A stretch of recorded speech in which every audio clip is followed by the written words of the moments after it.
ఇక నెక్స్ట్ అండి, కాపు ఓట్లకు వైకాపా వేట అని చెప్పి ఇది ఈనాడులో వచ్చిందండి.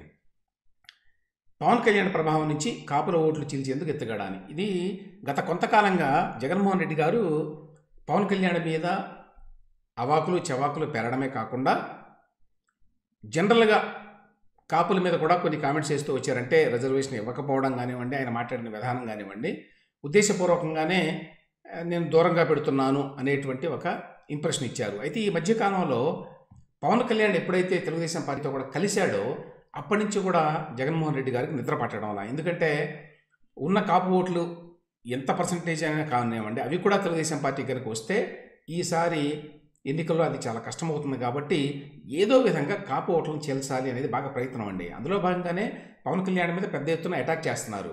ఏంటి, తెలుగుదేశం పార్టీకి అమ్ముడుపోయాడు, చంద్రబాబు నాయుడికి దత్తపుత్రుడు, ఇట్లాంటివన్నీ కూడా. అందులో భాగంగా ఇప్పుడు కొత్తగా ఏమిటంటే కాపు నాయకులు చాలామందిని, కాపు కులానికి చెందిన వారిని తమ పార్టీలోకి తీసుకొని కాపులంతా మా దగ్గర ఉన్నారు, అసలు మేము ఇక్కడ కాపులంతా మమ్మల్ని నమ్ముతున్నారు, పవన్ కళ్యాణ్ని కాదు, తెలుగుదేశం పార్టీని కాదు అనేటువంటి ఒక మెసేజ్ని జనంలోకి తీసుకువెళ్ళాలి అనే ప్రయత్నం చేస్తున్నారు. అందులో భాగంగా ఈ మధ్యకాలంలో అంబటి రాయుడు తెలుసు మనకి, ఆయన కూడా తీసుకున్నారు. ఇప్పుడు ముద్రగడ పద్మనాభాన్ని కూడా తీసుకోబోతున్నారు అనేది సమాచారం. దానితో పాటు వంగవీటి రాధ, ఈయన యాక్చువల్గా తెలుగుదేశం పార్టీలో ఉన్నాడు, కానీ తెలుగుదేశం పార్టీలో పెద్ద యాక్టివ్గా కనిపించడు. ఈయన కొడాలి నానికి చాలా సన్నిహితుడు, వాళ్ళిద్దరు friends for what ever reasons.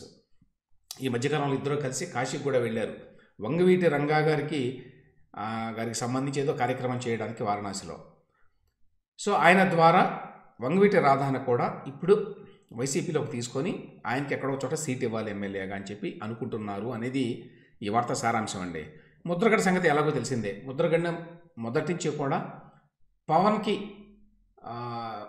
వ్యతిరేకంగా ఆ ఓట్ బ్యాంక్ని బ్యాలెన్స్ చేయడానికి ఈ ముద్రగడ పద్మనాభాన్ని బాగా ఉపయోగించుకుంటున్నారు. ఇతను తెలుగుదేశం పార్టీ మీద ఎలాగూ విమర్శలు చేస్తాడు, దాంతోపాటుగా పవన్ కళ్యాణ్ మీద కూడా భారీ ఎత్తున విమర్శలు చేశాడు. తర్వాత వైసీపీ ప్రభుత్వాన్ని ఇప్పుడు కూడా పల్లెత్తు మాట అనలేదు. ఈ నేపథ్యంలో ముద్రగడ పద్మనాభం వైసీపీలోకి వస్తాడు అని చెప్తున్నారు. 2024 ఎన్నికల్లో ఖచ్చితంగా పోటీ చేస్తామని ముద్రగడ పద్మనాభం చెబుతున్నారు. ఈ నేపథ్యంలో కొన్ని నెలలుగా ఆయనతోటి వైకాపా నేతలు సంప్రదింపులు కొనసాగిస్తున్నారు. గత ఏడాది జూన్లో పవన్ కళ్యాణ్ తూర్పుగోదావరి జిల్లా పర్యటనకు వెళ్ళినప్పుడు అధికార పార్టీకి చెందినటువంటి ఎమ్మెల్యే ద్వారంపూడి చంద్రశేఖర్ రెడ్డి అరాచకాలపై గట్టిగానే మాట్లాడారు. ఆ వెంటనే ముద్రగడ పద్మనాభం పవన్కు బహిరంగ లేఖ రాశారు. మరి చంద్రశేఖర్ రెడ్డి సవాల్ చేసినట్టు కాకినాడలో మీరు పోటీ చేయండి, లేదా పిఠాపురంలో పోటీకి దిగి అక్కడ పోటీకి రమ్మని నాకు సవాల్ విసరండి, చూద్దాం అని చెప్పడం ద్వారా తాను ఎన్నికలకు సిద్ధమవుతున్న విషయాన్ని ముద్రగడ వెల్లడించారు.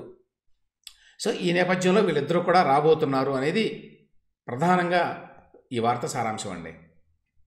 తర్వాత జగన్మోహన్ రెడ్డి గారు ఈ ఎమ్మెల్యే జాబితా రిలీజ్ చేయడానికి కొంత జంకుతున్నారు, ఎందుకంటే కొన్ని మార్పులు చేర్పులు చేయాలి, కానీ చేస్తే ఏమవుతుంది అనేటువంటి భయంతో ఉన్నారు అనేది. ఇప్పుడు 60-70 మందిని ఎట్టి పరిస్థితుల్లో కూడా ఎమ్మెల్యే అభ్యర్థుల్ని మార్చబోతున్నారండి. అయితే ఆ లిస్ట్ని పూర్తిగా విడుదల చేయడం వల్ల ఏ రోజుకి ఆ రోజు రేపు అంటున్నారు. దానికి కారణం ఏంటంటే జాబితాపై జంకు అని చెప్పి ఆంధ్రజ్యోతిలో ఈ వార్త. జగన్కు తిరుగుబాట్ల భయం, అందుకే అభ్యర్థులపై పునరాలోచన, టీడీపీ జనసేన ప్రకటించాకే విడుదల చేయాలని యోచన. సో ఎవరెవరిని ఎక్కడ పెడతారు ఏంటి అనేది ఆలోచనలు జరుగుతున్నాయి. అవనిగడ్డకు మోపిదేవి, కళ్యాణ దుర్గానికి ఎంపీ రంగయ్య, ఇట్లా. అయితే ఇక్కడ వీళ్ళు చెప్పేది ఏంటంటే షర్మిల భయం ఉన్నది, అభ్యర్థులను మార్చితే సిట్టింగ్ ఎమ్మెల్యేల నుంచి నిరసన తీవ్రంగా ఉంటే అసలుకే ప్రమాదం ఉంటుందని కూడా జగన్ భయపడుతున్నట్లుగా తెలిసింది.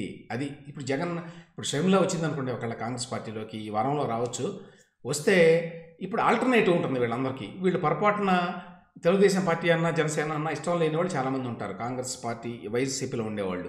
వాళ్ళు న్యాచురల్గా షర్మిల నాయకత్వంలో ఉన్నటువంటి కాంగ్రెస్ పార్టీలో చేరేటువంటి అవకాశం ఉంది అనేటువంటి భయం అన్నమాట. టీడీపీ జనసేనకు వెళ్ళొచ్చు. అదే సమయంలో వైఎస్ రాజశేఖర రెడ్డి కుమార్తె షర్మిల ఏపీ కాంగ్రెస్ పగ్గాలు చేపడితే ప్రభావం తీవ్రంగానే ఉంటుంది అని జగన్ భావిస్తున్నారు.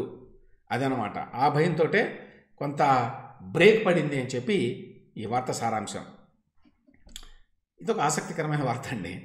అంటే ఇష్టారాజ్యంగా ఈ విధంగా అధికార పార్టీ వాళ్ళు, అధికార పార్టీ అంటే ముఖ్యంగా జగన్మోహన్ రెడ్డి గారు, వాళ్ళ కుటుంబం, వైఎస్ కుటుంబం, వాళ్ళ సొంత ఆస్తిగా మొత్తం రాష్ట్రాన్ని మార్చారు.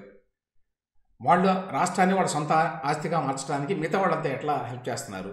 యూనివర్సిటీలో తీసుకోండి, యూనివర్సిటీల్లో వైఎస్ రాజశేఖర రెడ్డి గారి విగ్రహం పెడతారు. ఎందుకు పెడతారో తెలియదు. ఆ యూనివర్సిటీకి వైఎస్ గారికి ఏ రకమైన సంబంధం ఉండదు.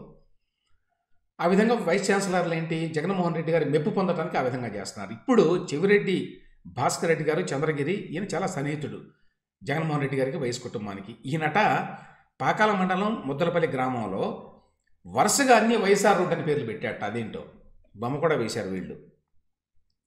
ఒక ఊళ్ళో వరుసగా వీధులన్నిటికీ వైఎస్ఆర్ బోర్డు అని పెట్ట. దీనివల్ల చాలా గందరగోళంగా ఉంది.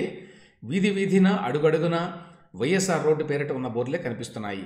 అధినేతను ప్రసన్నం చేసుకోవడానికి MLA Chevireddy Bhaskar Reddy Tirupati urban development authority నిధులతో వేసిన 50-100 మీటర్ల లోపు సీసీ రోడ్లకు కూడా ఈ పేరుతోనే బోర్డులు ఏర్పాటు చేయిస్తున్నారు. సాధారణంగా ఒక వీధికి పేరు పెట్టాలంటే పంచాయతీ తీర్మానం తప్పనిసరి. ఒకే ఊరిలో 10 సంఖ్యలో రోడ్లకి వైఎస్ఆర్ రోడ్డు అని పేర్లు పెట్టినా ఈ విషయాన్ని పట్టించుకున్న వారే కరువయ్యారు. మరి ఇప్పుడు ఆంధ్ర రాష్ట్రంలో ఏది జరిగినా ఎవరు పట్టించుకునేటువంటి దాఖలా లేదండి. సో ఆ విధంగా అన్ని వాళ్ళకి చక్కని బోర్డులు పెట్టారు ఆయన. ఇక నెక్స్ట్ ఇదొక ఆసక్తికరమైన వార్త అండి. చాలామంది ఎమ్మెల్యేలకి టికెట్లు ఇవ్వడం లేదు, మారుస్తున్నారు కదా జగన్మోహన్ రెడ్డి గారు. ఈ మార్చే క్రమంలో ఒక చిత్తూరు జిల్లాకు చెందినటువంటి దళిత ఎమ్మెల్యే అట. ఇంకా ఆయన పేరు చెప్పడం మనకు బాగుండదు కాబట్టి ఆయన మాట్లాడారట జగన్మోహన్ రెడ్డి గారితో. మాట్లాడినప్పుడు సరే మామూలుగానే బాగున్నావా అంటే బాగున్నా సార్ అన్నారట. మనం అభ్యర్థులు కొన్ని మార్చాలి, నీకు అక్కడ నువ్వు బాగానే ఉన్నావు కానీ నీ నియోజకవర్గం రిపోర్ట్ చూశాను, నీకు కష్టంగా ఉంది కాబట్టి రేపు మనం గెలిచిన తర్వాత ఏదో ఒకటి చేస్తా, నీకు అక్కడ వేరే వాళ్ళని పెట్టబోతున్నానంటే, అదేంటి నా నియోజకవర్గంలో నాకు కష్టంగా ఎందుకు ఉంది సార్, నాకు బాగానే ఉంది కదా అంటే, నువ్వు మంచి వ్యక్తివే కానీ అభ్యర్థి మార్పు చేస్తేనే మనం విజయం సాధిస్తామంటే నాకు ఎట్లాంటి చెడ్డ పేరు లేదండి. ఎందుకంటే నేను ప్రతి చిన్న పని పెద్ద పని అన్నీ కూడా మా పెద్దరెడ్డి గారు ఇద్దరు చెప్పినట్టే చేశా. చిత్తూరు జిల్లాలో ఉన్నటువంటి పెద్దరెడ్డి అనమాట. తెలుసు కదా ఎవరో, పెద్దిరెడ్డి రామచంద్రారెడ్డి గారు మెయిన్ అనుకోండి. సో మా పెద్దరెడ్డి ఇద్దరు చెప్పినట్లే చేశా. అలాంటప్పుడు చెడ్డ పేరు వస్తే వాళ్ళకి రావాలి కానీ నాకెందుకు వస్తుందండి అన్నట్టు ఆయన అమాయకంగా పాపం. అక్కడ ఎమ్మెల్యే నువ్వే కదా, ప్రజల్లో కనిపించేది నువ్వే కాబట్టి నిన్నే చూస్తారంటే నాతో చేయించిందంతా వీళ్ళిద్దరూ, శిక్ష మాత్రం నాకా అన్నట్టు ఆయన అంటే పాపం జగన్మోహన్ రెడ్డి గారు కూడా మౌనం వహించారట. సో ఒక ఆసక్తికరమైన ఎపిసోడ్ అది.